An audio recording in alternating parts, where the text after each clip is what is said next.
Hi, everybody. This is Lance from ThetaTraders.com. This video, I'm going to go over a 112 trade where I made it a larger put debit spread width than I normally do. Did this with oil. And then I rolled up the short put. We're going to look at some of the reasons why to do that, pros and cons to it, and when to consider making these rolls. So I have a nice little presentation here. So let's get right to it. So rolling a bigger width debit spread with that safeguard trade. And I'm from betatraders.com. Nice little rolling pin. I know, bad pun. So again, we're going to look at the wider width, pros and cons to it, when to actually make the rolls. An example that I'm currently in, still in the trade, but I did do a roll on the debit spread.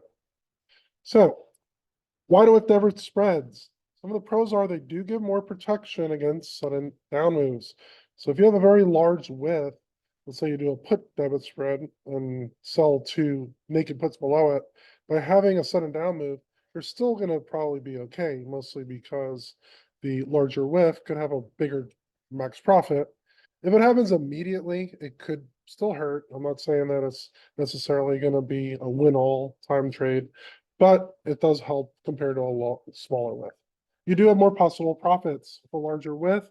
The max profit is the width of the debit spread times the multiplier for futures. So if you do a very large width on MES, so you do a 300 width debit spread, 300 times 5 would be a $1,500 possible profit there. ES is a 50 multiplier, so it'll be $15,000 and so on. It does give a little bit more flexibility in the trade because you could decide when to roll it, how much to roll it by, especially if you have a wide width.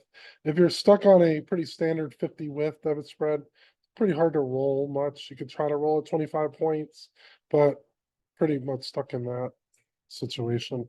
Some of the cons are it does cost more in debit because it's a wider width. Obviously, if you have more possible profit, it costs more in your debit. They have lesser initial credit compared to doing a shorter width because of that. You could tweak that a little bit and do higher naked puts, not necessarily as safe, obviously.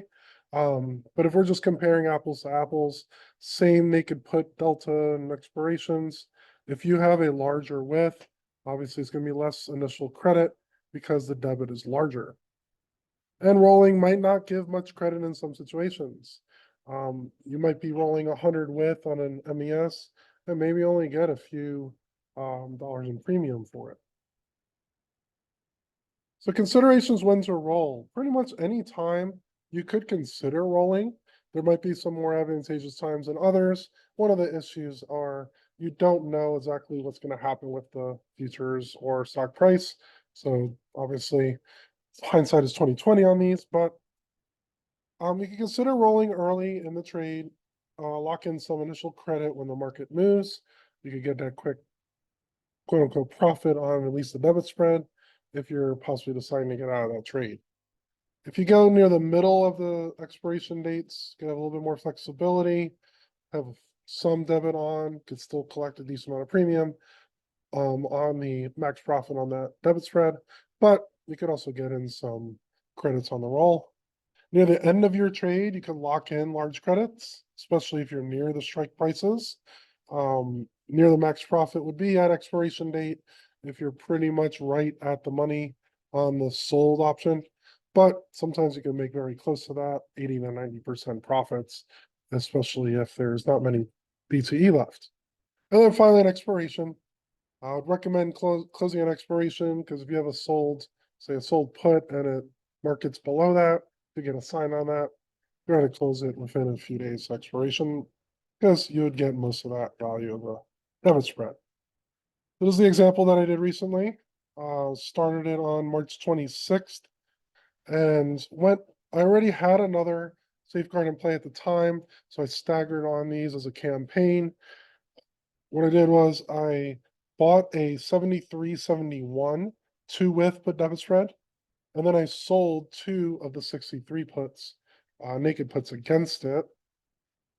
Took in 51 times 2, so 1.02 in the naked puts. Paid a debit of 46. You subtract those two out, and the PDS or put debit spread's worthless here. You'd make $460. It's an extra $2,000 if it got below that 71 strike price, because it's a 2 with times 1,000 in the CL multiplier. I went a little bit higher delta just because of the bigger trap profit. It was a delta 0.08 at the time. It's actually pretty close to it still. A little, I think it's 0.05 last I checked, but still a reasonable trade in general, mostly because you have that 2 with spread. Recently, I just did this roll where took the 73.71, I made it a 73.72. The way I did that is I bought back the sold 71 put, bought it back to close, and then I sold the 72 sold put. So I essentially raised the short strike up 1, and this took in a 0.2 credit. 0.2 credit is a $200 on CL for the multiplier. So I am willing to risk or give up a possible $1,000 here to take in 20 more dollars or 200 more dollars on this trade.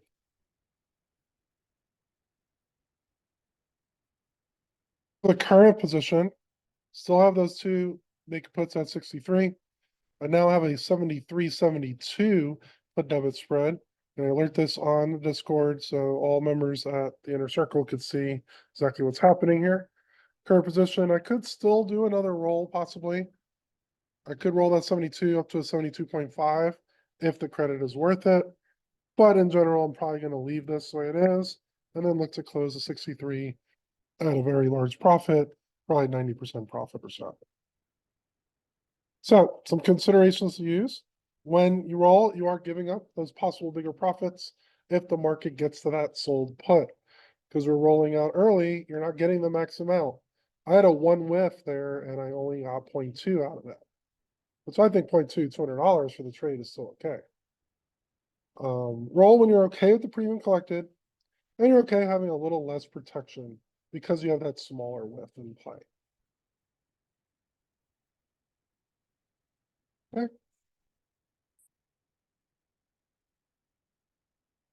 So again, if you have any questions, feel free to let me know in the comments down below this video.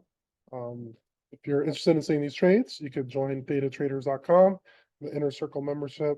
We give you one-on-one help in explaining how futures work. You'll see all the trades that I do, all the managing, all the closing. And we have over 300 like-minded individuals that are with a common goal of selling options to make income.